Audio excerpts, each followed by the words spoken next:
My name is Matt Lynch. I'm with the Seavers Busto James law firm. I've worked with ABC periodically over recent years, and as well as some of its members. I'm a member of the labor council, if you will.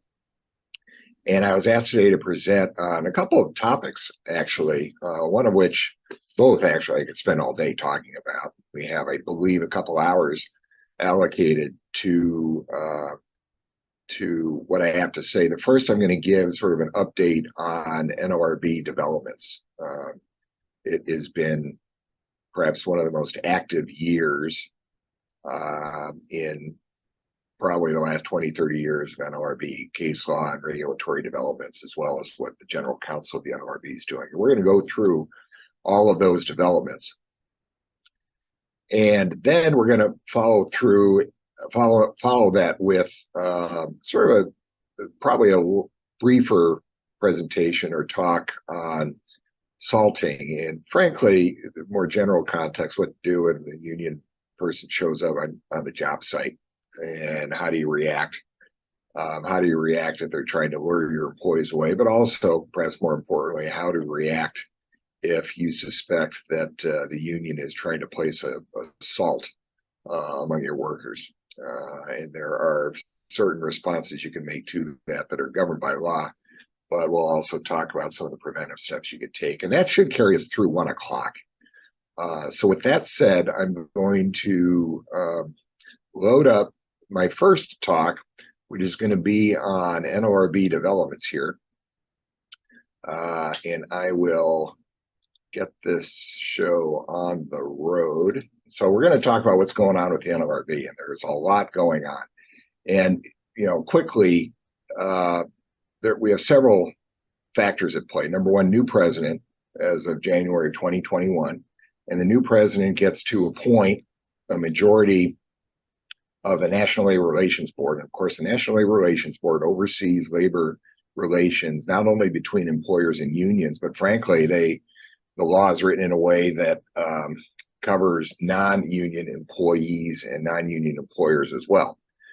And the president gets to appoint the 5 members of the NLRB in Washington, D.C., a majority of which comes from the party holding power in the White House. So there are 3 Democrats currently and only 1 Republican currently, with 1 vacancy yet to be filled. The other component we're going to talk about, and this is really perhaps more than I can ever recall, the role of the General Counsel of the National Labor Relations Board. And the General Counsel oversees all of the different NLRB regions across the country, including Seattle. The General Counsel is the prosecutor.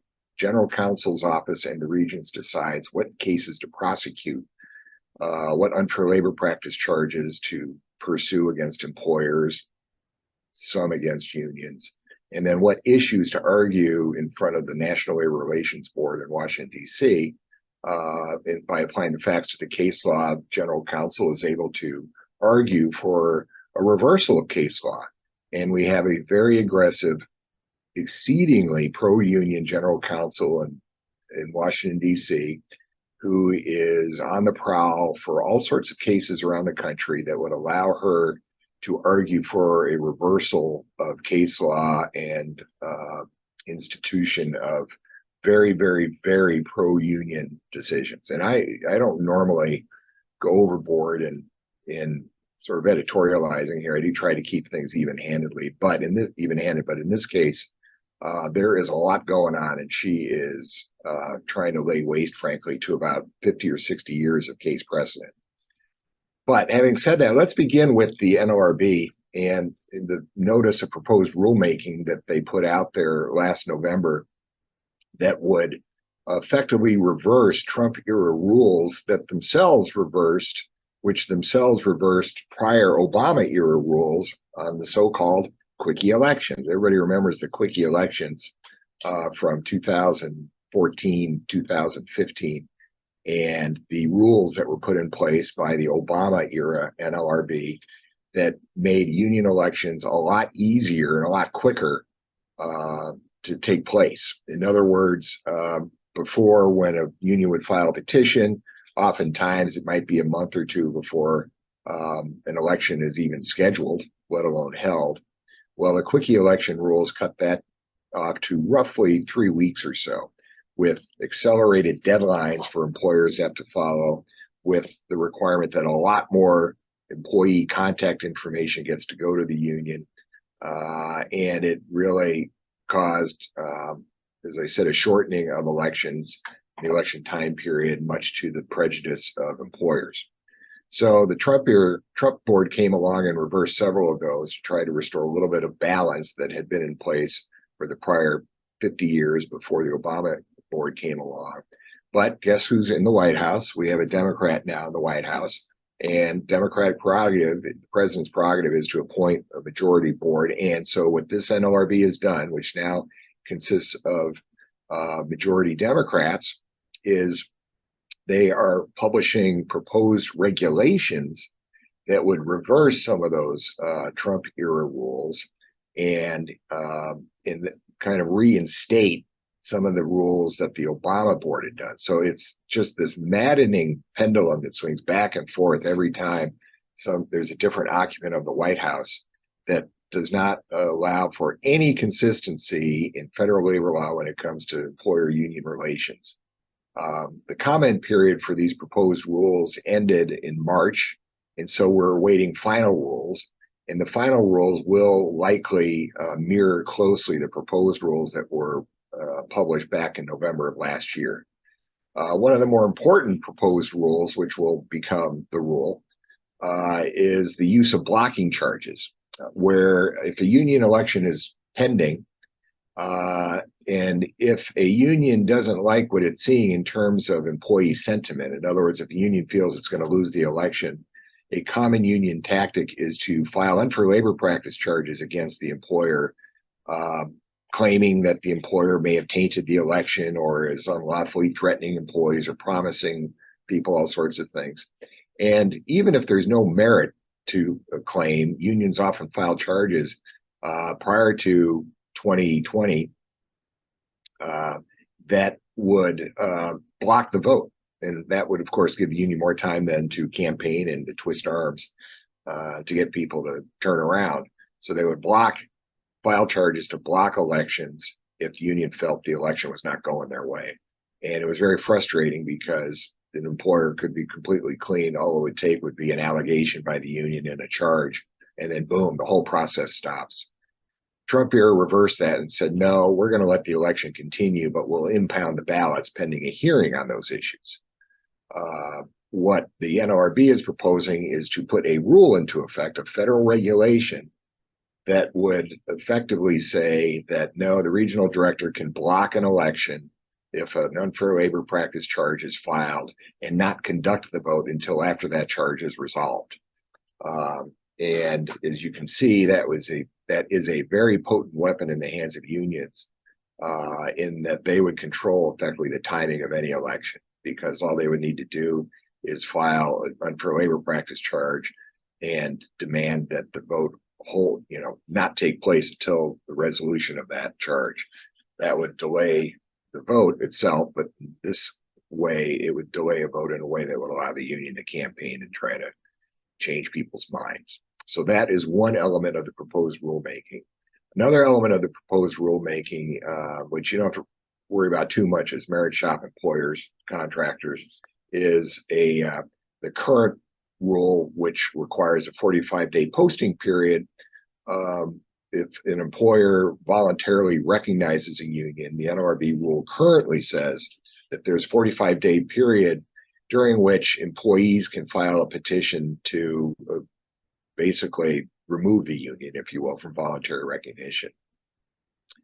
And the proposed rule of the NLRB that will go into effect later this month likely will hold that there won't be any waiting period. An employer can voluntarily recognize the union, and that voluntary recognition then is not subject to reversal, if you will, if employees decide within 45 days or challenge within 45 days that recognition.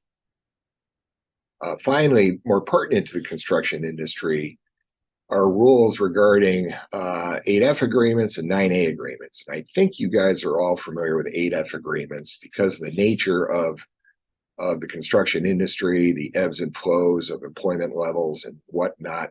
The National Labor Relations Act is written in a way that allows employers and unions to sign basically pre-hire agreements in which the employer says it will, basically it's a collective bargaining agreement with the union that establishes terms and conditions of employment for the employees that don't even exist yet, but which will be hired.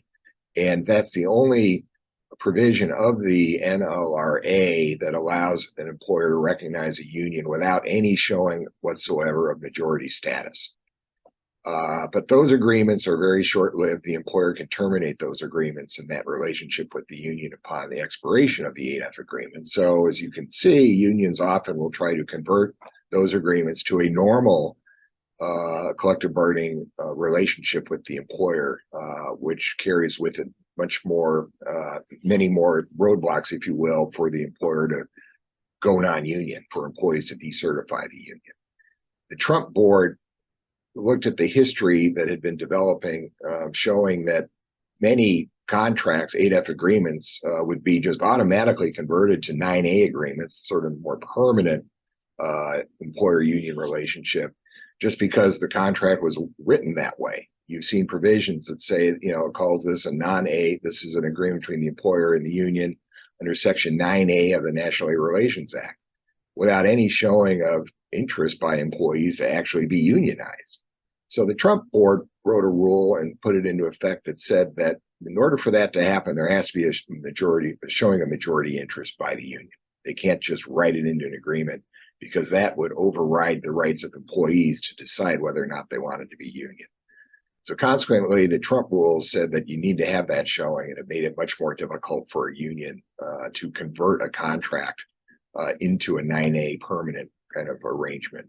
Well, the current NLRB wants to reverse that and has proposed a rule that would go back to the old rules, meaning that the parties can write an agreement that would say it's a 9A agreement, and the employees may have never voted on that or expressed any interest in doing that. The contract would need to unequivocally state that it's a 9A agreement, recognition is through Section 9A of the National Labor Relations Act. And if an employee is going to challenge, or a group of employees is going to challenge that, then they would need to file a petition or an unfair labor practice charge within 6 months of the signing of that agreement, which of course can be quite difficult if you have seasonal or fluctuating workforces depending on the projects that you're working on. I think the expectation would be that employees would rarely be filing those petitions to reverse the conversion to a 9A agreement, because they may not last that long, if you will, with the employer. So that's an important one for the industry. More proposed rules deal with joint employers, and there's been a lot on the joint employer front. But this rule would effectively say that two employers would be considered joint employers, meaning they'd be responsible for each other's actions towards the employee group under federal labor law, if those two employers share or co-determine those matters governing employees' essential terms and conditions of employment. So if, for example, you have maybe some employees of a subcontractor who are working side by side with your folks on a job site over the long term, and you have some say and authority over those employees' pay or working conditions. Maybe you have a job site superintendent who's directing the contract employees. Well, if a union wants to represent the contractor's employees, or conversely, if maybe they're already union, you're doing it under a PLA, for example, but you exercise or you have those rights to and have that authority to control how those people go about doing their jobs, maybe what their benefits are, perhaps their pay, then you're going to be responsible for your subcontractors' unfair labor practices directed at those workers. You're under NLRA, you'd basically be considered one employer, although the concept here is joint employers, where there are two employers who share and co-determine the terms and conditions of employment of the workers. What's important is that the new rule would say it's not actually necessary to show that you ever exercise that authority, only that the contract is written in a way that would allow you to do that. And so consequently, it's going to make both employers liable for each other's unfair labor practices. And if, for example, a union comes in and organizes the subcontractors' employees, or your employees for that matter, if you are considered joint employers, you both would need to negotiate that collective bargaining agreement.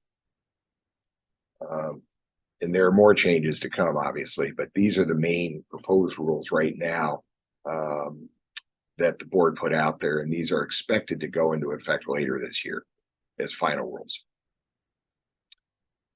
Now, I mentioned the NLRB General Counsel. She's a former NLRB lifer, Assistant General Counsel working in Washington, D.C. But you could tell she's been waiting for decades to rise to the level that where she's at so she could exercise a lot of influence, and she is not hesitating to try to do that. And I'm going to go through some of her initiatives right now to give you a flavor for how enthusiastic, let's say, she is regarding changing current case law.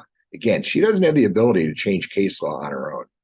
What she can do, though, is make arguments to the NLRB in certain cases to ask the NLRB to reverse case law. And if you have, let's say, a Democratic appointed general counsel, which is appointed by the president and confirmed by the Senate, and a Democrat-led NLRB, the general counsel's arguments to the full NLRB will likely reverse case law if that's what general counsel's. They're in a very symbiotic relationship when it comes to reversing case law. They're on the same page, in other words.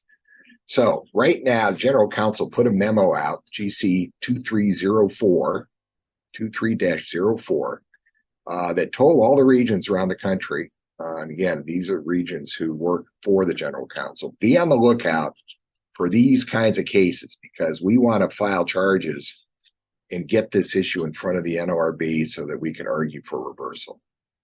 So the General Counsel, for example, will be arguing in these types of cases that the NLRB should hold that employer captive audience meetings are now unlawful. Right now, in an election campaign, if union files petition to represent your workers, the employers do have the ability to campaign. Speech is regulated somewhat by the National Labor Relations Act, but you do have the ability to tell employees what you feel about it. You can't be doing it in a threatening way. We'll talk about that later. And employers often will convene meetings. All hands on deck. We're having a meeting this afternoon at 2 o'clock, talk about the union petition. And we want everybody there. It's been that way for, the last 70 years or 80 years, until this General Counsel came along who wants to argue that those meetings are inherently coercive of employees. They can't say no. And that itself is coercive and violates the employee's rights to not want to hear what the employer has to say about the union. So the General Counsel, and there are already some cases in the books making its way in the pipeline to the NLRB, General Counsel will be arguing that those meetings are now unlawful. You cannot require employees to attend a meeting like that. Nor can you discipline employees who refuse to attend a meeting like that, because you'd be disciplining employees who are trying to exercise their federal right to engage in concerted activity, and in this case, to not join the meeting. That's a biggie, and it's probably going to happen. Other proposed changes that will be in front of the board, thanks to the General Counsel, will be they want to extend the concept of matters of actions, employee conduct that is inherently concerted. In other words, conduct that by its nature is intended to seek out and protect, seek out coworkers for mutual aid and protection, to matters other than wages. So currently, as you know, hopefully, employees have the right to discuss their wages with coworkers. That's inherently concerted. The NLRB has ruled that way now for decades and decades, but they want to extend that to allow employees the right to complain about health and safety. And this is, by the way, even if an individual only is making these complaints. If it has general application then it would be considered protected concerted activity. Employees would be able to complain about insurance coverage. And matters that are now finding their way in the news, for example, with what happened at Starbucks over this past weekend, employees who, let's say, want to walk out and protest a social justice issue, racism, pride. That's what Starbucks was dealing with, where 21 stores had to close last weekend because employees struck over the fact that they didn't like Starbucks's approach to the pride movement and the pride celebration. Starbucks took issue with that factually, saying that's not actually what was going on. But an issue like that, where employees can walk off the job because they don't like the employer's position on social issues,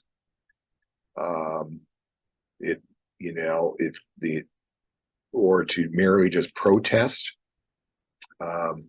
and federal immigration issues. If you recall, 10 years ago, places like McDonald's, some of the stores were closing because employees were walking out on a national day of protest to, seek immigration reform. And the NLRB is going to protect that. They're going to say, even though it has no direct bearing on your workplace, it's a matter, of common concern, and it could eventually filter down into workplace issues. Therefore, an employee walkout over issues that you have no control over would be protected, and the General Counsel wants to maintain that and get the NLRB to clarify and reaffirm that principle. Some of the cases she'll be arguing would to the NLRB would no longer require that unions provide BEC objectors with verifications about the financial information they're disclosing to them. Currently, the BEC objector can go and demand an accounting of how the dues are spent, and that they have to be independently audited. We're not just taking the union's word for it. We want independent audit to verify about union expenses, lobbying expenses, and the like. And the General Counsel is saying that no more. We don't want that to happen. There are cases that would reverse current case law that finds that if you're selling the company, the successor who discriminates against refusing to hire some of your folks, rather, to avoid any successorship obligations, doesn't necessarily forfeit the right to set the employee's initial terms. What that means is that an employer, a new successor, somebody who buys your business, doesn't hire your workforce so that they can stay non-union. Currently, the employer is still able to set initial terms and conditions, whereas now GC is getting the NLRB to say that in that situation, the successor has to abide by the terms of the labor agreement until it negotiates with the union. That's if the determination is made that successor discriminatorily refused to hire those individuals. I'm not going to go through all of these. There are a few more here. This has potentially large impact. The NLRB really wants to expand the scope of remedy. So, for example, if you're a union and you fire an employee, and the union or the employee files an unfair labor practice saying you discriminate against me because I'm a union supporter, and the NLRB orders reinstatement, finds that, yeah, you discriminated against this person or you retaliated against this person, so we're going to order you to bring the person back. The remedy currently really is, reinstatement with back pay. The General Counsel wants the board to adopt a policy through case law that would expand that for compensatory damages. And you'll see, later that could mean that, for example, if you fired somebody, they lost their insurance coverage, they incurred $500,000 in medical expenses because of an accident that would have been covered under your insurance had that you not fired them discriminatorily, then you're on the hook for $500,000 medical expenses, as well as back pay and reinstate. So huge consequences potentially, making it very difficult to predict exactly, what the worst case scenario is in any given case dealing with discharge of employees. Case law development. So that's the general counsel making her arguments. We're going to talk about one more general counsel is putting out there later regarding non-competes, non-disparagement clauses, and whatnot. But the board has been issuing decisions, not just listening to arguments to reverse case law, but they've been starting to make decisions. It always takes a couple of years to do a new presidency for the NLRB to start to turn things around. It's like, the proverbial reversing or turning a super tanker, right? It takes a long time to make that happen, but it's starting to happen. So, for example, the NLRB has issued a decision reversing prior case law, which itself reversed prior case law, which reversed prior case law before that, the pendulum concept. That now makes it very easy for unions to organize what are called micro units, smaller, discrete groups of employees that may share similar working conditions and pay and benefits as others, but the board rule here in the American Steel case would allow unions to organize these micro groups, and that's important because it would allow union to get it. It makes it easier for unions to get their feet in the door, right? If they have to go in and if you have 15 locations, and this is the Starbucks example, that's how the union organized them. And, you control labor relations, right? And HR policies apply to everybody. But let's say you have different managers at each location, different superintendents at each location, maybe slightly different work rules or what have you. A union can go in and argue, we're just going to represent that one group. We don't need to try to represent all 15. Now, some employers would say, you got to represent everybody, knowing it's very hard for a union to have a showing of interest for a majority of that much larger group. So they start off with smaller groups just to get their feet in the door, which is what this American Steel case allows them to do. So the petition for bargaining unit will be considered appropriate if it's readily identifiable and that group of employees in that job classification or at that location or that facility share what's called a community of interest.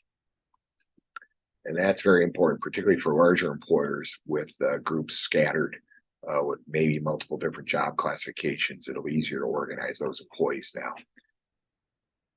The board is also taking, with this case and other cases, a hard look at independent contractors.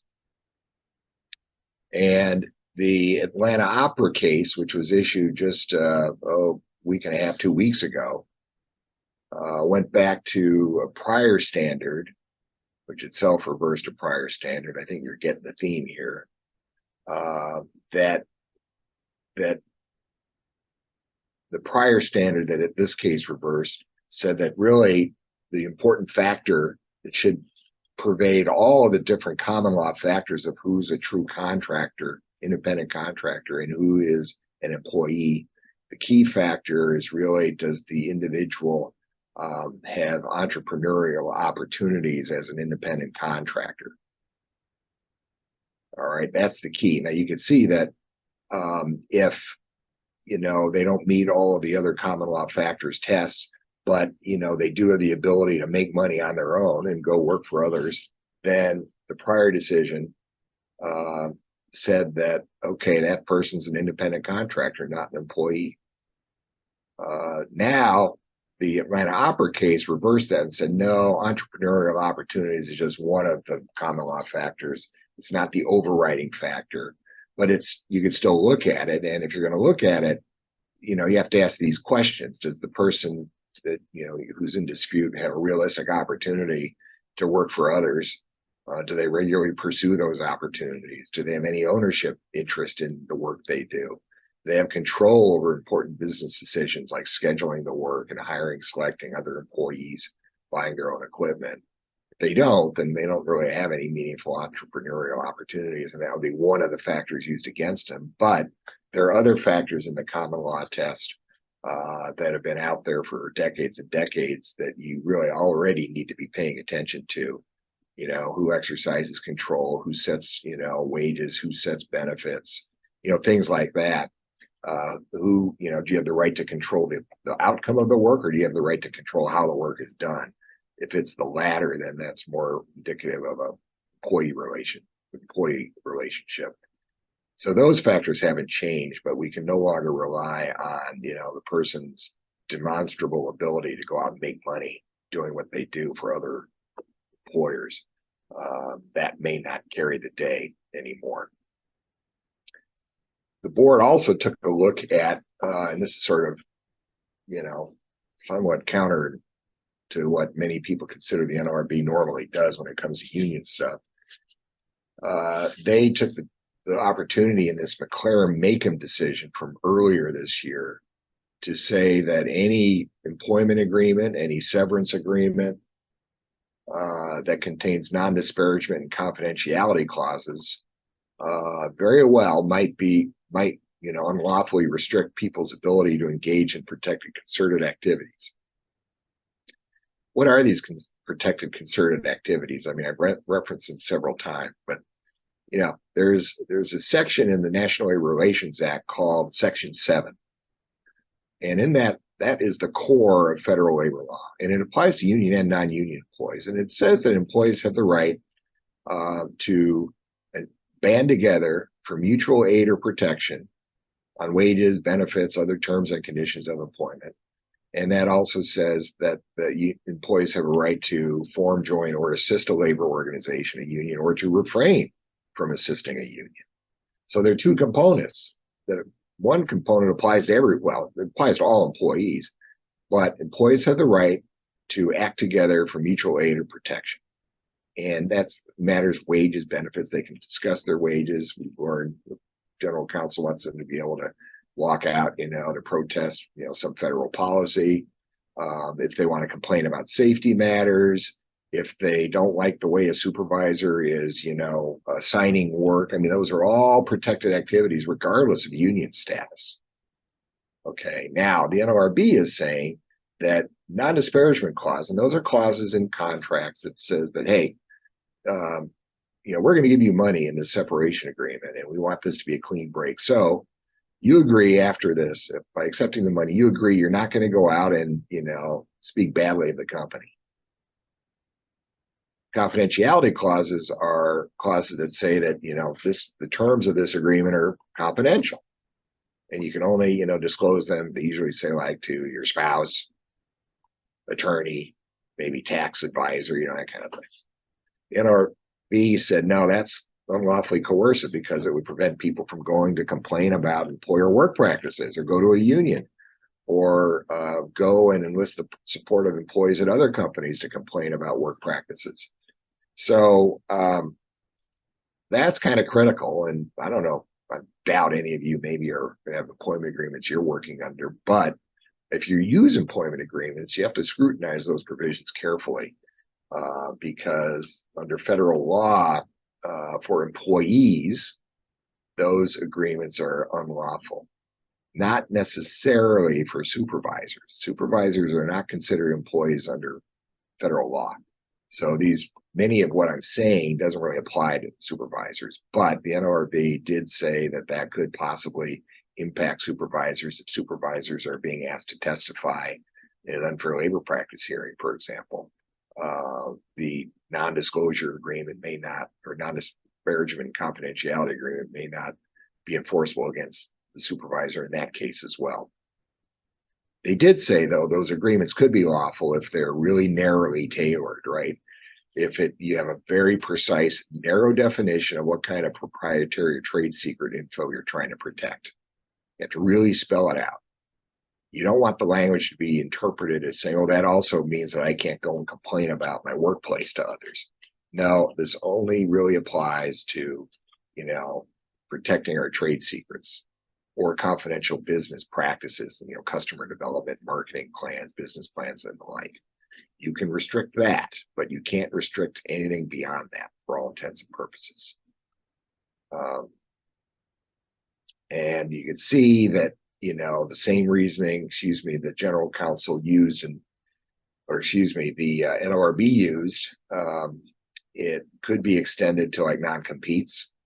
And we'll talk about that momentarily. Non-solicitation agreements where you're saying, or non-poaching agreements where employees agree not to go and try to lure some of their former coworkers leave you as well. It's really opening the door, but frankly, they're not alone. You can see here, General Counsel is looking at non-compete agreements. She wants the NLRB to rule that all such non-competes are unlawful, all non-competes, because they can reasonably tend to chill employees in their exercise of their Section 7 rights. For example, they could be construed to deny or prevent employees from quitting or changing jobs, by cutting off their access to other work or other jobs out there. And that is a Section 7 right to quit to go work elsewhere. So GC will be arguing to the NLRB, hey, don't stop at non-disparagement confidentiality provisions. I also want you to decide that non-competes are inherently unlawful. She too argues that in this General Counsel memo directive to all the regions, looking for these cases, that it's okay. These clauses, non-compete clauses are okay if you're preventing people from going and setting up a competing business, or they want to, you don't want them to be just an independent contractor, or if there are any other special circumstances. But those are pretty loose and pretty narrow. You're on notice here that if you use non-competes in your employment agreements, that you may be violating federal law. Now, there's been a lot of activity on non-competes. I'm not going to dwell too much on these, but state law already for the last 3 years has put significant restrictions on the use of non-competes for employees who make less than $116,000 and independent contractors who make less than $291,000. And those numbers go up yearly. They're indexed. So you cannot have non-competes under state law anyway for employees who are paid, workers who are paid less than those thresholds. State law does not apply to supervisors. All right. I'm not going to go into the details. There's too much to discover here. The state last year adopted a new statute for non-disclosure, non-disparagement agreements, and that basically what the state law says is agreements, non-disclosure agreements that limit the ability of an employee or former employee to talk about what that person believes is illegal conduct or illegal harassment, or sexual assault, sexual harassment, a wage and hour violation. You cannot have them sign an agreement preventing them from talking about that. So again, if you have a separation agreement, you have to review the terms of those, carefully to make sure that provisions in those agreements don't limit employees to talk about these types of issues. What else has the board been up to? Moving back to the NLRB from the state. Well, the NLRB says that any employer attempt to restrict, employees wearing union insignia, clothes, buttons, stickers are presumptively unlawful, absent special circumstances. So the special circumstances would be like safety considerations, and primarily safety considerations. So I'm involved in a contract negotiation now where the union wants language that would give employees the right to wear buttons. Right now we're arguing over whether the button should be 1 1/4 inch or 3 inches, but they also want employees to be able to wear lanyards with union propaganda on it. And we say no, in that particular industry, it is a safety issue because of the hygiene elements associated with wearing lanyards. Board has also reversed prior case that used to allow employers to stop collecting dues automatically once the contract expires. And now the board says, well, if there's a contract provision that requires employers to honor employees' wishes for automatic dues deduction, that provision survives contract expiration. So that preserves the cash flow going into the union. That's the net result of that. We've already talked concept of compensatory damages. This Thrive Inc. case from last December says that victims of unfair labor practice must be compensated for all direct or foreseeable pecuniary harm caused by unlawful conduct. And this is where they mention medical bills, credit card expenses. I went deep into debt. I couldn't pay my bills, so I just charged up the yin yang, and I have $100,000 in credit card bills now because I didn't have any work to pay for my bills, and the board would say employers would be on the hook for those. All right. Final, I think, important case is this Bexar case in 2022, which in which the board said that employees, employees of contractors can go on to the job site of an owner and engage in protected activity. So this was a case involving, actually involving members of another symphony who set up, they were leafleting outside of a performance at a venue that the symphony did not own, but they were leasing. And the property owner kicked them out, said, no, we don't want you bothering our patrons. Go across the street and try to leaflet the passerby on the sidewalk, not the people going in. And the NLRB said, no, that's unlawful because employees of contracting employees, contracting employees have the right to engage in such conduct at their work site, even if they don't own that. The employer doesn't own that work site. And you can kind of translate that to your situations where, and you're the owners you deal with, where the owners, where your employees as contract employees may be able to go to the work site and picket if union employees, or handbill, leaflet, kick up some fuss. And this decision would say that owner would not be able to remove your workers or another contractor's workers from the site unless there's significant interference with the owner's use of the property. So, I mean, if they go and set up pickets, well, there are other laws associated with that, but it's not a picket, but they're mass handbilling out there, they can't interfere with the work actually being done. Or unless the employer is able to set out legitimate business reasons to exclude the employees from the property. But that's pretty specific. And the board did not go into what kind of business reason would allow the property owner or another employer to kick out, contractors, employees from the premises. So that's pretty problematic. And again, with all these cases, you're going to see that once the new sheriff comes into town at some point in the future, pendulum's going to swing back, and likely many of these cases are going to reverse back to the good old days. The one bit of good information here is that the Supreme Court, in an 8-1 decision,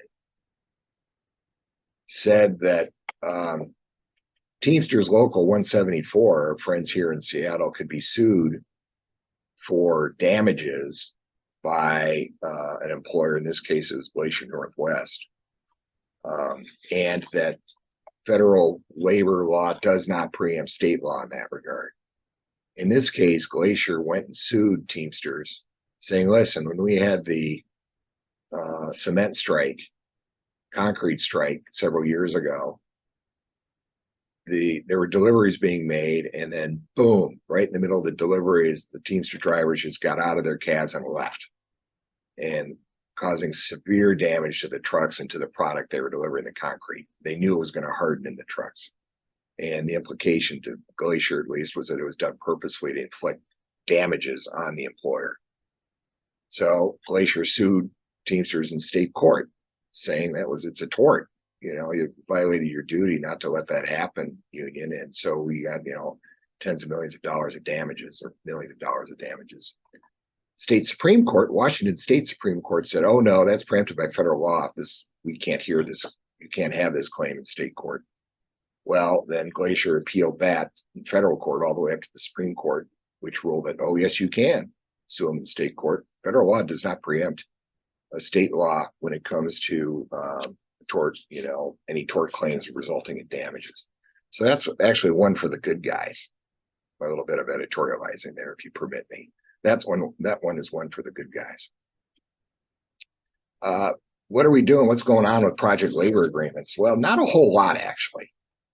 There's not been much in the way of meaningful litigation changing the landscape regarding PLAs. It's still hard to sue a municipality or sue, an agency, and allege that, the PLA, Project Labor Agreement, infringes on federal labor law, or that it violates competitive bidding statutes. Those cases are still really hard to win, as ABC knows. ABC is involved in practically all of that litigation around the country. The president, since he has the power, he signed an executive order a year ago that required large-scale federal construction projects to be handled through PLAs. And they defined a large-scale construction project of $35 million or more.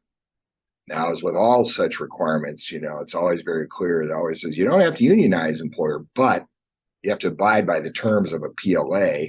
And you guys know what those look like. I'm sure you've seen them, or maybe even are operating under them right now. And they're put out there by federal agencies and on the state level as well, ostensibly to prevent any work stoppages or interruptions from happening. And to do that, you need to have an agreement with a union, which calls for work stoppages and lockouts, or work stoppages and interruptions. And that agreement has to specify, that there's a grievance procedure. There's labor management cooperation, outlined in there. But those agreements also will specify the pay you have to pay them, the benefit contributions going into the various pension plans, which is the most problematic aspect of all of these agreements, which is the contributions required to go into these various Taft-Hartley plans for your employees who will very likely never see a dollar of benefit coming back from the plans to them, because PLAs are always short-term arrangements. So in any event, there's a federal executive order in place now requiring PLAs for larger scale projects. And these are not just the scope. This is not the project itself needs to be 35 million or more. We're really talking about the contract itself needs to be 35 million or more. So those are pretty large. I don't know if any of you really would fall into that category, but nonetheless, it's there. And as you already know, on the state level, we are already, PLAs are pervasive. They're required basically by the governor.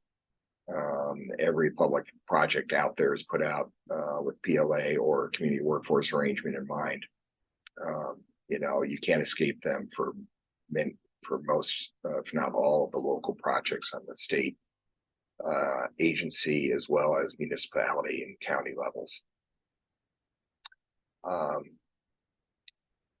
I always like to trumpet what ABC can do when it comes to PLAs. There really are great resources on the federal level as well as on the state level.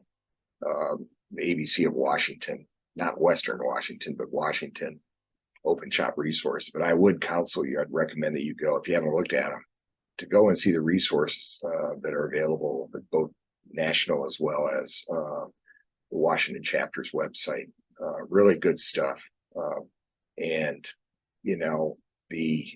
if you're not familiar with PLAs, these two places are the place to start, because if you haven't already, soon you'll be asked to sign off on a PLA, at least on any public project you're going to be bidding on. How are we doing on time? Actually, not too bad here. Really, other things I just wanted to bring you up to speed on is that you kind of get differing data points here, or data points or suggesting different conclusions. First is that there are a lot of strikes going on.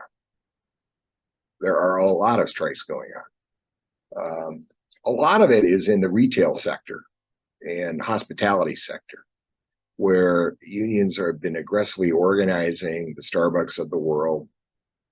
Not so much Amazon anymore, and there's a big deal with Amazon, but Amazon has done a pretty good job of stifling that. There are a few unionized places, but their unions are having a hard time organizing the other Amazon warehouses. But nonetheless, the number of strikes jumped significantly in 2022. There were 417 strikes and 7 lockouts. And that reflected an increase of, nearly 60% in that number from 2021. Now, a strike can be, a one-day walkout, like, 21 Starbucks stores closing because those employees wanted to go visit the Pride Parade. Those are counted as strikes. Now, does the data count those as 21 separate strikes or a single strike? I don't know. I haven't drilled down that far. But nonetheless, the trend is definitely upwards, and it's continuing this year as well. Second is that there are a lot of employees involved with a lot of lost productivity. So, and I haven't done the math, but these tend to be a little larger employers whose employees are striking. And you can see the industries that are effective, not so much in construction, right? I mean, you're a very mature, seasoned industry with already defined rules in place when it comes to the union contractors, not merit shop contractors. But primarily these strikes are in healthcare, which is an offshoot of pandemic and the demands on those employees and employers during that time. Manufacturing, retail, cafes, coffee shops out there, smaller restaurant chains and the like. That's where all the activity is when it comes to strikes. But you look at this and say, oh my gosh, this is really, things are heating up. And they are for those who are unionized. On the other hand, who's unionized? Well, the numbers keep falling. The unionization rate for private sector employers and employees down to 6%. Now, it's always been 6 to 8%, hasn't been 8% 25 years. But the unions are having a hard time really penetrating the entire workforce. I mean, the numbers of union folks have gone up like 200,000 last year, but so did the number of people entering and re-entering the workforce, such that the unionization rate is still only 6%. Now, when you factor public sector employment in there, then the total rate is a little over 10% nationwide. And that's because nationally, like 30+% of public sector workers are unionized. That's where the real money is, but the Supreme Court put a significant dent into that in the 2018 Janus case that held that basically every public employer in the country is an open shop now. Washington, we have a higher unionization rate. This is total unionization of 19.1%. That's the third highest in the country. We've always been third or fourth. For the last 20+ years, I've been looking at this statistic. We've been third or fourth. Alaska, California, and I think New York tend to be in our neighborhood as well. And, why are we so high? Well, I mean, the history is twofold. Number one, we have major ports, and in the earlier part of the 20th century, mid-part of the 20th century, the longshore really got their foothold, and then all the industries associated with import, export, transportation, warehousing, whatnot, they became unionized as well. So that was the origin. And of course, the other factor to consider is Boeing, right, which had upwards of 20 years ago, they had 80,000, 90,000 locally here making planes. Now it's, 2/3 that. But that and their contractors many of them became union. So anyway, that's why we're so high. But the key is that the numbers are still declining. Even though there's a lot of activity out there, employees are much more militant. And we could spend hours talking about why I think that is. On the other hand, there are fewer employees who are actually unionizing. I mean, if you look at percentages. So that's what I had for the NLRB update. Any questions so far on that? Hopefully it was comprehensible. Great.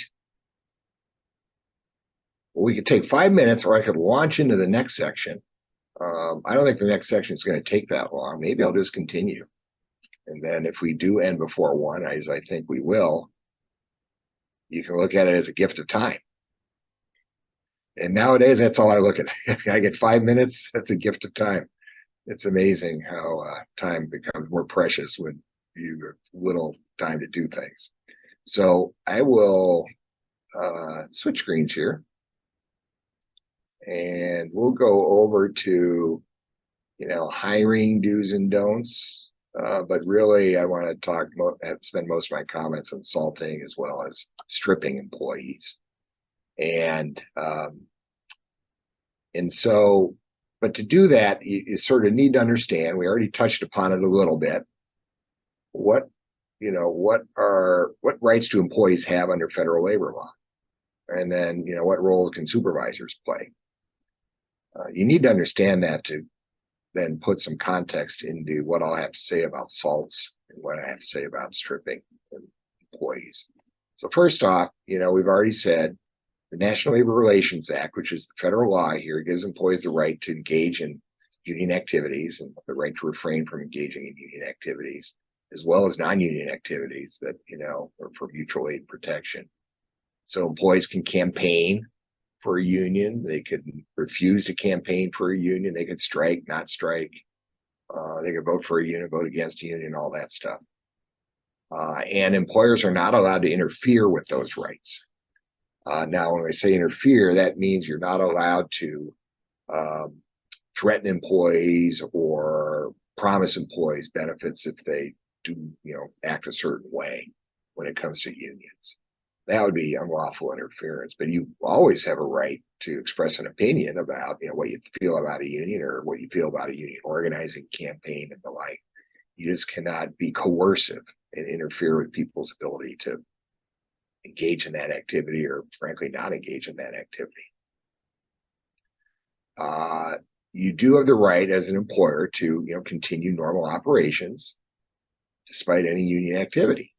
You have the right to talk to employees about, what it means to be union. You can give facts to employees and the like. Again, there are multiple day classes on campaigning, in a union organizing drive, as well as creating a workplace that would not really encourage people to go the union route, right? If you have a workplace and a work environment in such a way that people aren't interested in joining a union, then that's how you really ultimately win at the end of the day.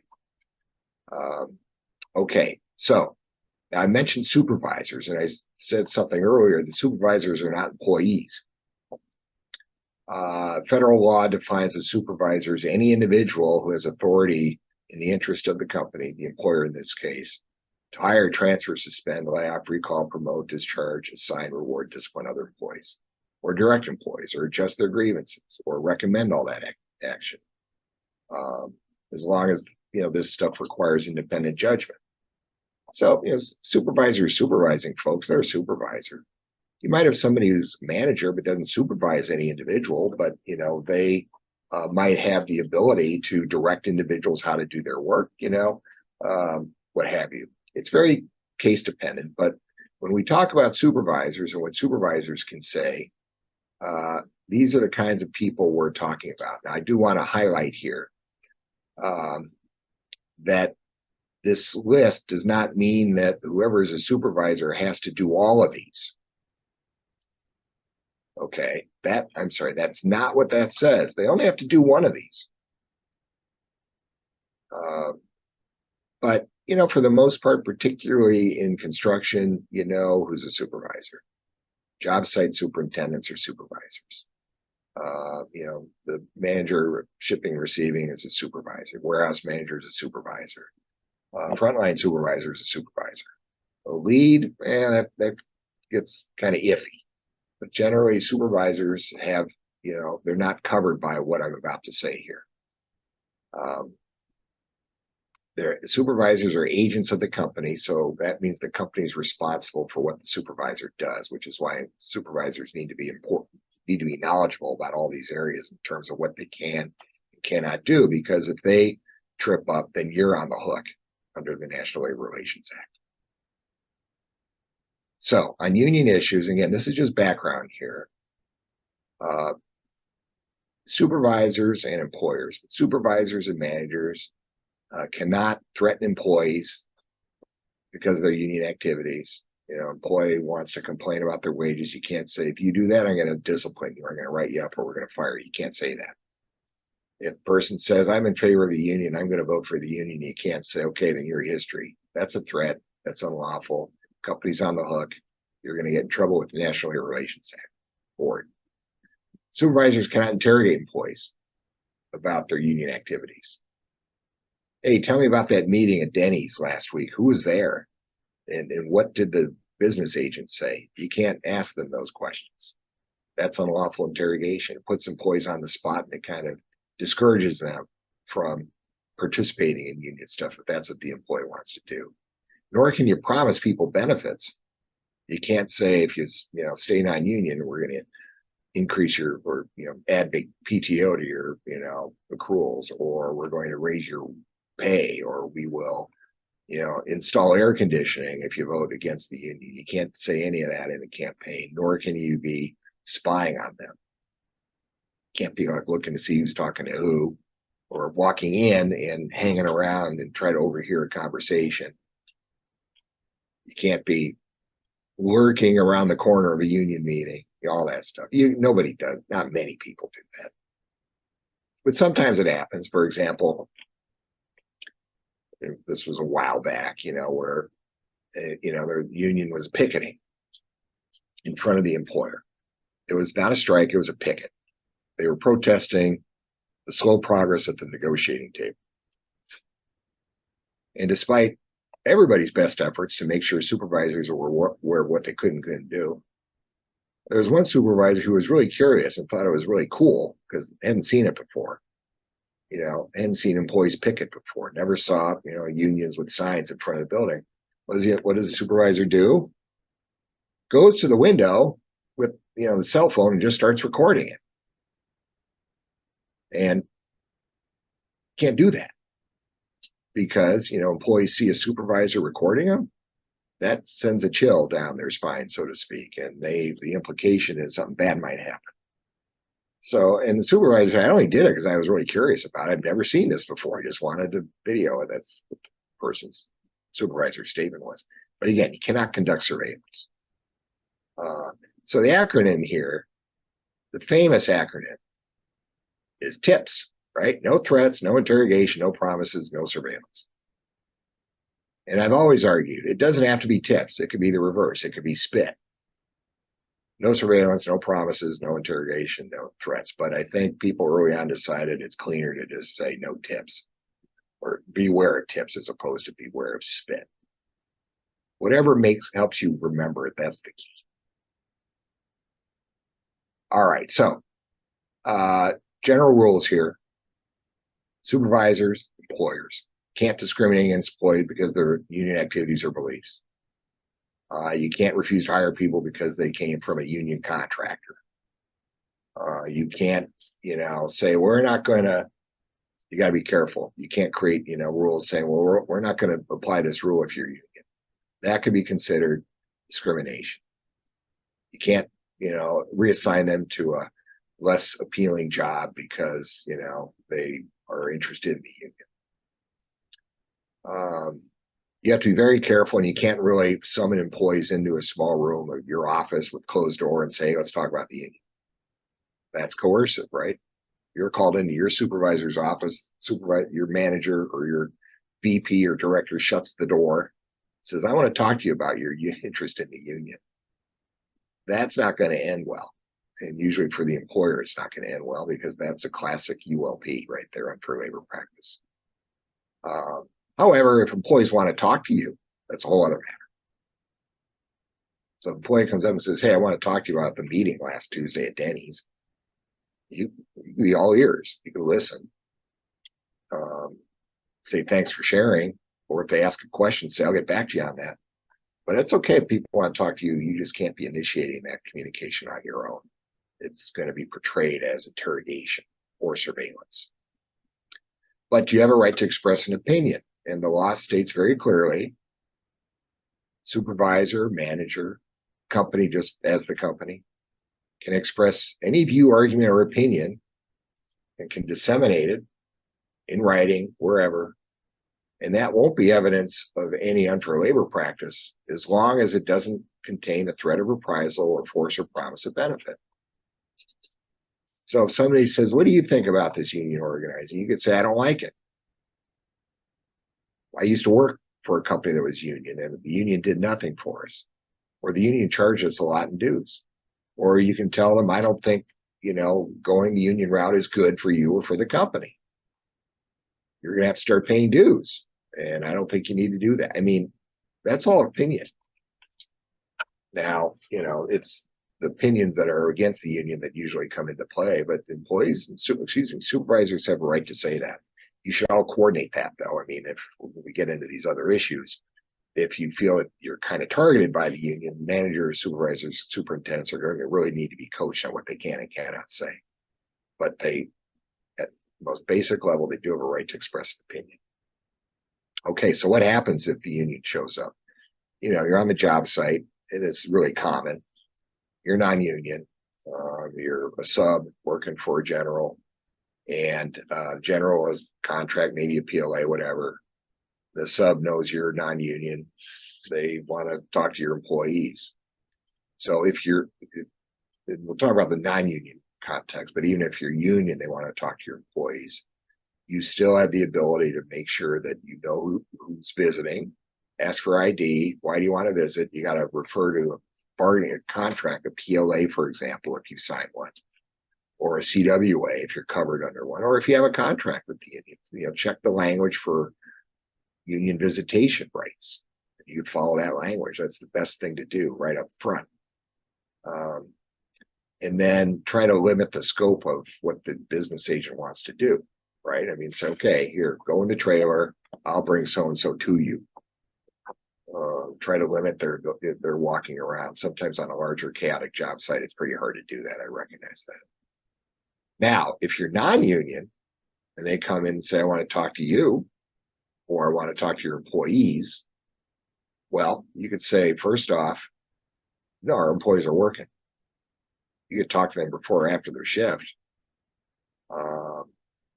But, we don't want you talking to them while they're working. And perfectly legal. However, this underlying portion is key.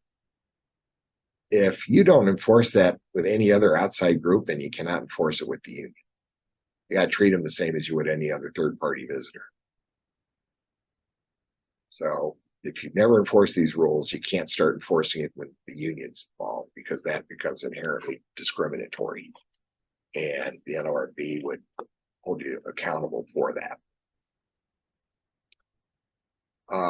Other issues that come up is what's sometimes called stripping. And by the way, ABC, and it's in the link, the Washington chapter has good material on job site and supervisor labor relations, which goes into these and other issues. And this is a little bit of a summary of what's contained in that resource, but it's available for ABC members. And I would look at that again if you haven't looked at it in a few years, because there's some great recommendations and tips in there on how to handle some of these situations. And stripping is one of them, where the union, is trying to recruit your workers to go work for a union employer. And not surprisingly, it's often driven by the fact that there's no skilled labor in the hiring hall. And so the union's out on the prowl looking for skilled labor and trying to supplement their ranks so they can deploy them to union employers out there. So they try to do that at your expense.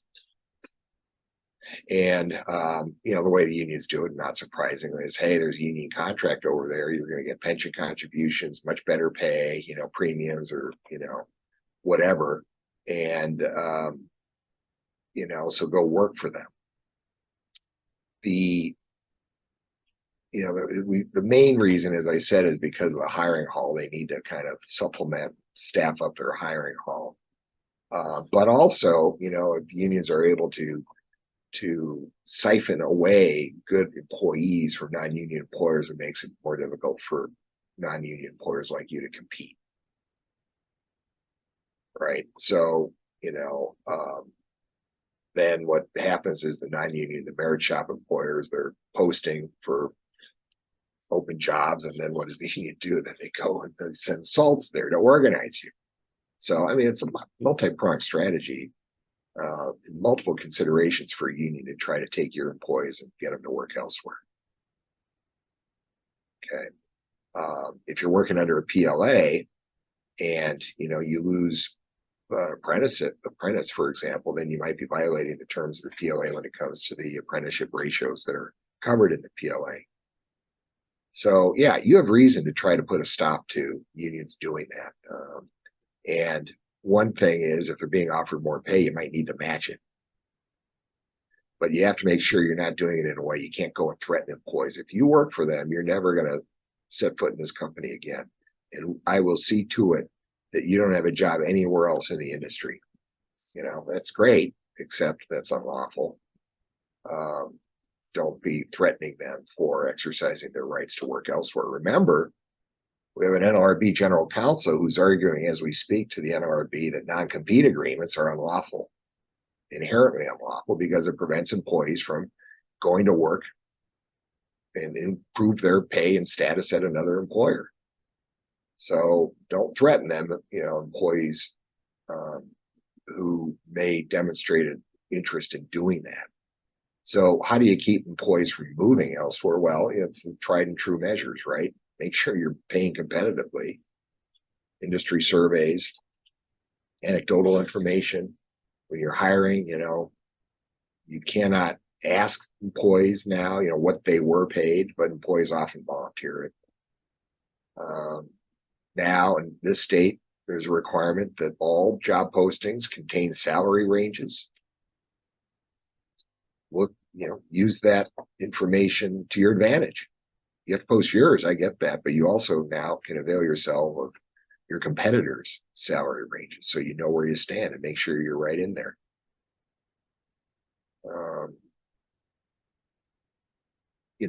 If you've had soups who've been exposed to this kind of union conduct before and trying to lure your employees away, the soups can express, stories that they've experienced regarding what happens when this happens, which is, employees, I used to work at, the union did the same thing, brought employees over, then the job lasted 2 weeks and they were unemployed and we didn't bring them back. We didn't have work for them because we filled their positions. So it's okay to share the risks to employees if they do that, caused by, leaving steady employment with you and going to a less predictable employment situation elsewhere.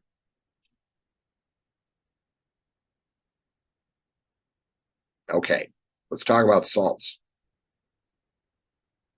I think you're all aware of what a salt is, right? I mean, it's been in the industry for eons. But for those of you don't know, or just to refresh, the salt is somebody who's paid by the union to go seek employment at your company for the purpose of organizing your employees. So while you're paying them, they're also getting a paycheck from the union. And their mission is to get employees interested in having them file a petition and become union. And early on, the question was, how can that be legal? I mean, aren't we owed a duty of loyalty? Well, the U.S. Supreme Court, in a long time ago, in the Town and Country case, said, nah, they can do that. Happens frequently. You might have employees who are moonlighting, working for another employer. And it's no different than having the salt who is being paid by another company and being paid by you at the same time. Now, the Supreme Court said that, that scenario by itself is legit and it's lawful. But, there were certain things that were not present that would cause one reading that case to say, okay, well, there could be unlawful in certain situations. So, for example, if there's real evidence of disloyalty by your salt, your employee who's also a salt, then an active disloyalty, and later cases kind of tell us what it means by that, then it could be that, okay, now there's that conflict and you can let them go for that reason. But it would still be very high risk, as we'll see with a couple of these other cases I'm going to talk about momentarily. But just because, somebody as a salt might quit, in other words, they come work for you, they successfully organize your employees, you're now union, then the salt quits to go wreak havoc at another employer, that is not sufficient enough reason for an employer to fire the salt, because the Supreme Court says employees quit for multiple reasons with no notice. They may find a better job elsewhere. They may relocate. They may just not like, what you're doing, so they quit. So why is it unlawful for a salt to quit? So anyway, salts are legal. Now the NLRB, they looked at this decision, and they issued a decision 16 years ago, the Touring Electric Company, that put some guardrails on the use of salts. And the board in that case came up with this weird standard saying that, well, for a salt to be lawful, they have to be genuinely interested in working for you. They didn't define what they meant by genuinely interested. So, but the board said that, if the person testifies, if the union, let's say, puts evidence in there, the person, salt, testifies that, I needed the money, I'm supporting a family, this money is real to me, I'm able to, pay my bills, then that would be evidence that the person's genuinely interested. On the other hand, if the person is there to provoke unfair labor practice charges, so if they are in the job interview, and this happens more often than not now, and you're interviewing the person, and the person says, well, I really want to come work for you so I can go organize your employees, they can become part of IBEW. They would say that, hoping you just say, well, then I'm sorry, we don't see things eye to eye, so we're not going to hire you. If that was really the reason, if the employee was there to provoke you into doing the wrong thing, then that could be evidence that they weren't really genuinely interested in working for you. They were just there to try to drum up ULPs against you. So that can be evidence. But, and if, let's say, and this happens where you have a job opening, say 10 openings for a certain craft, and you get 100 applications, form applications, created, by IBEW or created by, cement masons or laborers, and they're like form applications. That could be evidence that, the people who submitted those aren't really that interested in working for you for real. Because, these are batch applications and they're really generated to get you to not hire any of them. And then all of a sudden there's an unfair labor practice charge filed. So the board, if there is a charge filed,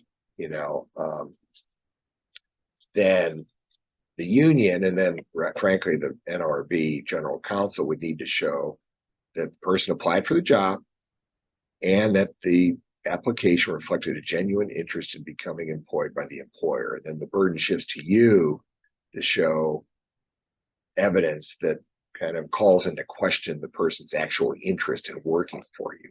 And what can that evidence be? Well, if you can show that the applicant, refused similar employment with the employer in the recent past, they applied, you offered them a job, and they said no, they found greener pastures. That could be evidence that this new application is not really intended, shows that their past behavior shows they didn't really want to work for you anyway. And new application might show the same. Not always, though, it might. If the applicant was belligerent or hostile or offensive on the application or the interview, again, that would show that they're really trying to provoke somebody, not to get a job, but to provoke adverse action by you. If they were insulting, antagonistic, if they're talking to others in the interview process or in the application process, they say disruptive or insulting things. Again, more evidence that they don't really want to work for you. They just want to go and provoke you. Now, it sounds good, but again, it's a pretty loose standard, the so-called genuinely interested standard. And not many cases have bubbled up through the courts. Sort of one of the wider known ones is 5 years ago in the Eighth Circuit, which covers Midwestern states, Minnesota, Missouri, Iowa, I think the Dakotas. In that case, this is the Aerotech case. There are 4 salts on the IBEW payroll who applied for positions. One applicant even said in the interview, "I'm here to organize your workers." And the employer didn't hire any of them. And the court said, okay, board, you needed to show, and the court said you did show that those 4 had a genuine interest in working for the employer, Aerotech. The facts show the Aerotech was hiring. The salts had the experience and training required for the job. And there were some other factors where the employer, had made known already beforehand they weren't in favor of unions, didn't like a union there. So that fact went against the employer clearly. Okay, so in that case, there was evidence showing all of those, and the Eighth Circuit upheld the lower court decision that said that the board, the Eighth Circuit upheld the NLRB decision, finding that there was a discriminatory refusal to hire the salts. All right, so how can you tell if there is a salt? Well, first off, I think it's more common than not nowadays for the salt to tell you they're there to organize. They throw the gauntlet down, hoping that you're going to do something like say, well, then I'm not going to hire you. And we'll talk about responses, but there could be situations where you don't know if there's a salt involved. Now, I've been involved in a couple of recent organizing campaigns in the non-construction industry where the union used salts. They're kind of picking up from some of the trades that have been using them for years. And so what do you look for? What can you do to try to identify an applicant who might be a salt? It's really hard, and they're getting good at hiding their true intentions.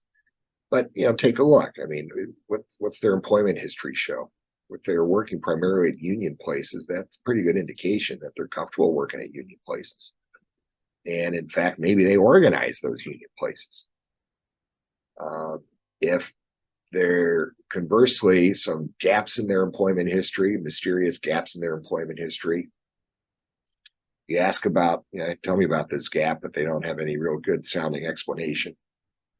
That could tell you they were up to no good during that gap. So again, as with most employers who see gaps in an applicant's history, that might call into question your willingness to hire, especially if there's no adequate explanation for what was behind those gaps in their employment. Listen for the terminology they use.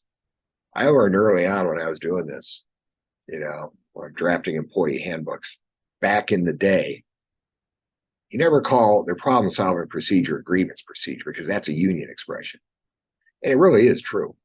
So if you look at your handbooks, for example, you look at many other merit shop and non-union employer handbooks, that they don't have grievance procedures. They're called problem-solving procedures because it sounds like it's a union concept. So if you have an applicant sitting there and they're starting to use words like grievance procedure or how do employees resolve their grievances, or they talk about job security or seniority, I would remember that because that might indicate where their mind is. And it could be that they're sprinkling their mind with salt, if you will. So pay attention to what they say. And then obviously, you hire them on, then all of a sudden they seem to be best friends with a few people and they're just talking and huddling in the corner, or they're in the parking lot, whatever. That new hire is starting to look more and more like a leader, then that's probably the best indication of all that they're there to organize. Okay. If employees start to exhibit other kinds of behavior, they start to talk more and more in parking lots. You walk into the break room, they shut up. Superintendent notices certain groups now are kind of best pals. They go out to work afterwards frequently when it wasn't happening before. That could tell you what's up. If your new hire is acting like they want to get fired, they're doing it probably to generate an unfair labor practice charge. If the new hire is starting to question policies, the new hire that comes in, and maybe I was trained differently brought up differently. Maybe you were brought up same way, which is that, it's always good for new hire, typically for new hire to lay low, learn what's going on, work hard, follow the rules, not get in trouble. But if somebody's hired and they appear to be trying to get into trouble, or they're, questioning policies off the bat, or wages or benefits or whatever, then they're trying to generate interest as well as provoking you. So anyway, I mean, those are the kinds of things you should be paying attention to, right? That's how you try to identify somebody who is looking at working in your workplace for the purpose of organizing. So as I said, though, you can't really do much about it other than to be very professional and consistent in your hiring practices. So, you're not allowed to discriminate against people for how they feel about a union. You can't discriminate against assault. So if the person is sitting in the interview and they say, I'm here to organize your workers for the union, you can't tell them, and we're not going to hire you. Now, does that mean you have to hire them? No. As long as you would hire somebody else in the normal course. The other person brings, more qualifications and experience to the table. But if you're looking at somebody who is clearly the best qualified applicant, whose work history shows that they know what you guys do and what the job is involved with, but they also happen to say that they're pro-union or that they want to organize, you can't refuse to hire them for that reason, especially if they meet all the other criteria, check all the boxes. Your reasons have to be uniformly applied, so you have to be consistent, in other words. So don't ask about their status or how they feel about a union. You guys are well past that. I know you don't do that. Make sure that they provide references.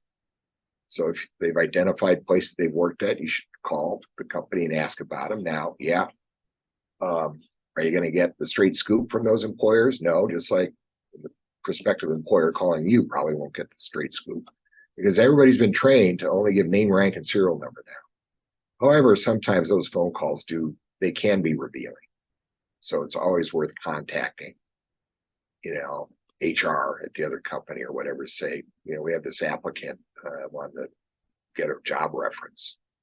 The employee should sign a release authorizing that former employer to give you that job reference, just like you would any other applicant. And so, that's kind of critical stuff to bear in mind. And then conduct the interview in a spot where they can't also see what your job calendar is, what other projects you have on the table, employee information. If you have a room that's just a conference room, if you are going to bring them in and talk to them. I know nowadays, oftentimes, interviews are not conducted that way. They're conducted via Zoom. That's okay. That's if you even interview. You should interview. It's okay to have virtual interviews because it does then insulate your place from prying eyes. Okay. And then when you ask them the questions, and you probably already have scripts that you ask all applicants since you are in a constant state of hiring. Don't be too conversant. They always say, oh, a good interview is a good conversation, really. Well, that's true, but don't get too conversant and start disclosing, where the company's going, what the hiring plans are, what projects are in the pipeline. That's really useful info to somebody who may be reporting back to the union. So don't provide any of that information. Obviously, don't ask them whether they've ever worked for a union employer. You should be able to tell that from their resume or application where they've worked. If there are gaps, ask them obviously to explain the gaps. But otherwise, don't give your opinion about what you feel about unions. And if, they ask, what do you think about unions? Or there's a SALT sitting there and the person's an admitted SALT saying, we want to organize. What are you going to do about it? What do you think about it? Here's a handy little response that's also in the Job Site Labor Relations Manual that ABC has. Great response. And you just tell them by law, the company can choose to sign a union agreement. We've chosen not to sign a union agreement because we feel it's a choice to be made by the employees in an election if they so choose. I don't know, though, in real terms, whether you guys have ever had anybody that bold so as to bring that issue up in a job interview. If you've been burned by salts, then chances are probably something like this happened. And then, finally, be careful about marking up the application, like if you know that they went to work for a union contractor before, don't circle it on the application along with, the word union exclamation mark. That's bad sign. That evidence will be used against you. And then your final decision should be based on neutral reasons, right? Job related reasons. Hopefully the SALT is not the best qualified person for the job. Or there are aspects of the SALT's background that would, prevent you from hiring. For example, there's a 5-year gap in employment that the person can't really explain. That's okay. You're not refusing to hire them because they're union. You're refusing to hire them because they could not explain where they were for those 5 years or where they worked. Whereas the person you hired has an uninterrupted work history, for example. That's just an example of how to keep things neutral. Okay. Any questions on that?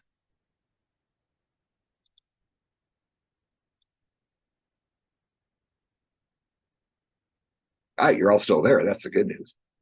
When you present, I can't really tell, if anybody's even listening. I'm just looking at the screen, talking, trying to be descriptive and whatnot. So I'm glad that there's still some folks sticking around. But that's what I had. There are no questions. And as I said, the gift of time. I guess I have one question. So I have somebody who left me a voicemail who is probably trying to provoke a response, but wasn't an actual applicant for something, just saying that we were on a list of employers that do union work, that he used the phrase salting. And he wanted to come down and talk to me, and I didn't have an application. I don't, this person hasn't applied to anything. I'm not responding to that. And I think that's the appropriate response in this case. I was just shocked that he would call me and leave me a voicemail with that kind of phraseology in it. But maybe to your point, he was trying to provoke a response, which I'm just not going to give. Well, it could have been somebody trying to, a consultant trying to meet with you to tell you the ins and outs. But yeah, a call like that when you have no job openings that you posted, no, I wouldn't even respond. No reason to. I mean, we do keep like an open interest form on our website, which is just like a convenience thing. But I don't think that, or I hope that doesn't leave us open to any additional risk. No, there every once in a while, a claim is made that, I applied for a job and they didn't hire me, and they know I'm union, rabble rouser. And the employer says, we didn't, there are no job solicitations out there. We have no openings. Then the argument to the NLRB is, do we discriminate? And normally the NLRB says, no. I mean, if you said we're not hiring right now, because you're not hiring right now, then that's non-discriminatory. So you don't have to worry about that. So it's akin to your situation, Amy, where a person calls out of the blue, you have no openings. They don't seem to be applying for a job, and they want to talk about salts. There's no obligation whatsoever for you to talk to anybody about salts. Yeah. And then like job hopping is one thing that I consistently see across all candidates, and I tend to exclude folks who worked for a lot of employers in a short time frame because they haven't shown me consistency.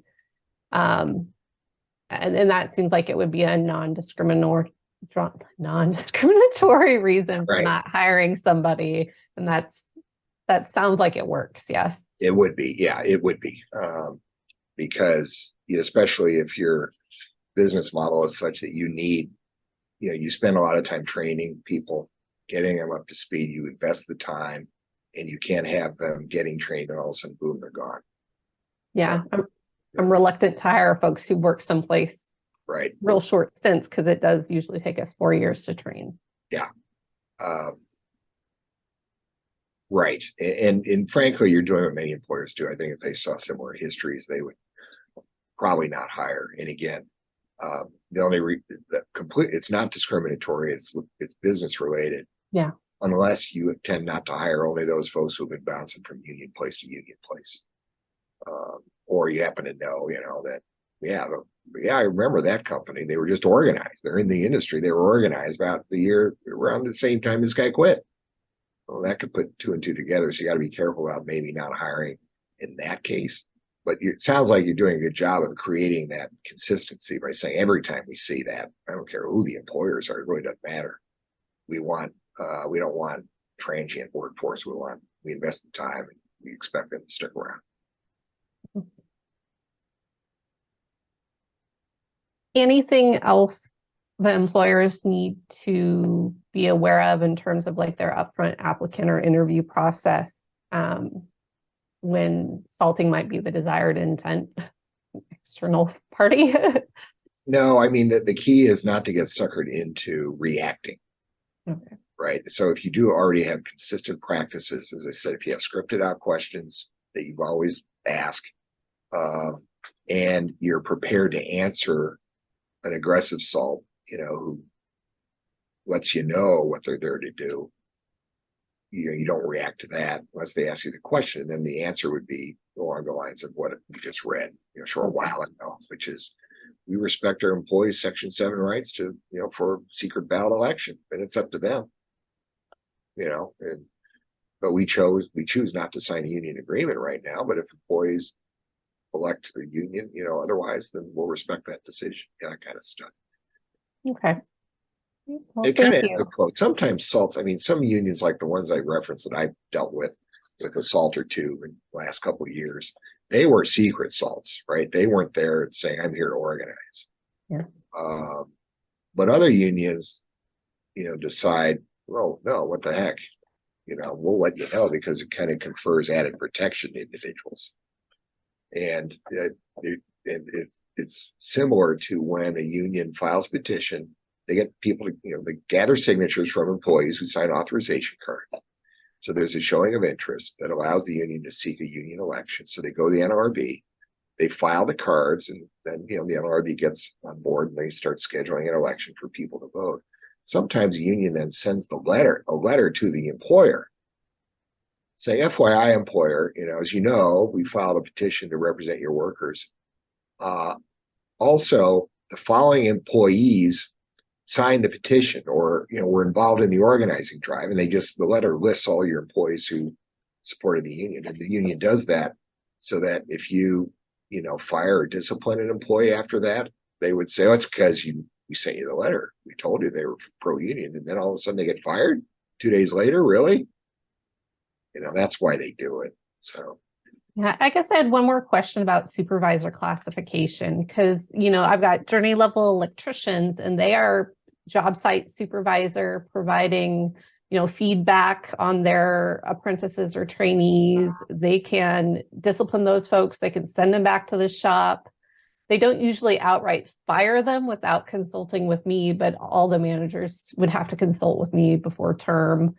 Could journey level electricians be classified as supervisors in that context, or where do you draw the line? Yeah, if they perform any of those functions and they're doing it in the interest of the company, they're not directing them just based on their experience and professional judgment.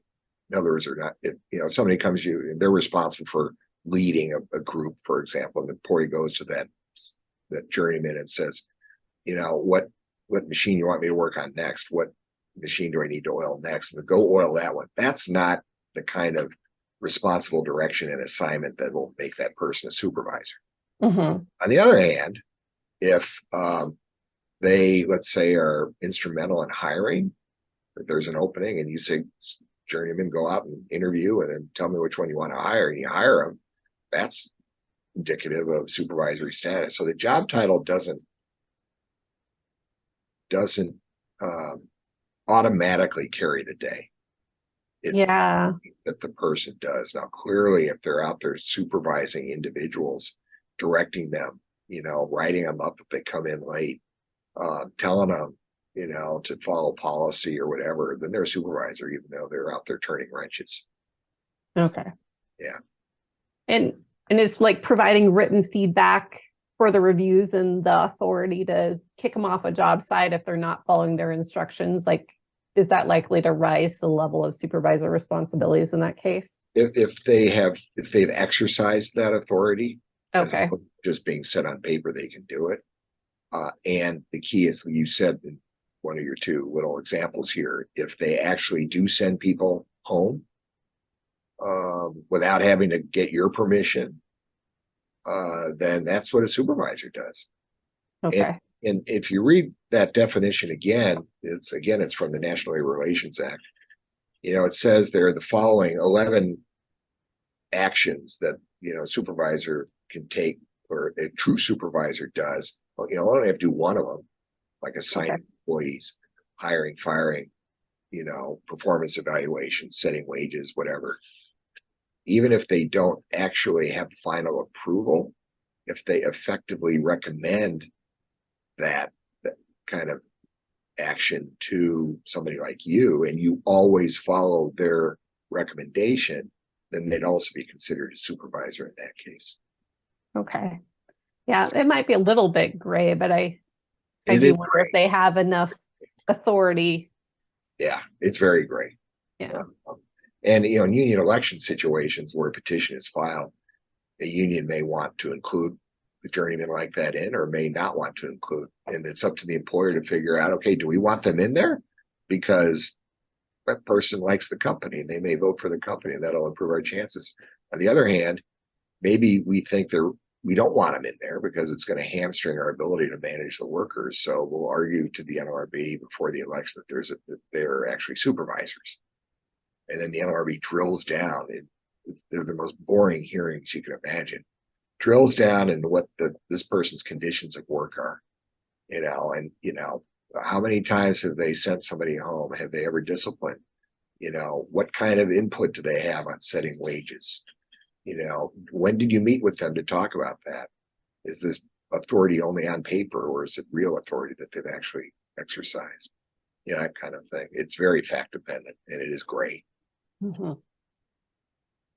Okay. Well, thank you. I appreciate the help. Yeah, that's great questions. All right. I think that's it. It's great seeing everybody. Thank you. No, I appreciated Amy's questions, and thank you for the information today. Thanks, Jill. Yeah, it was fun. Thanks. Have a nice day. You too. Bye. Thank you, Matt.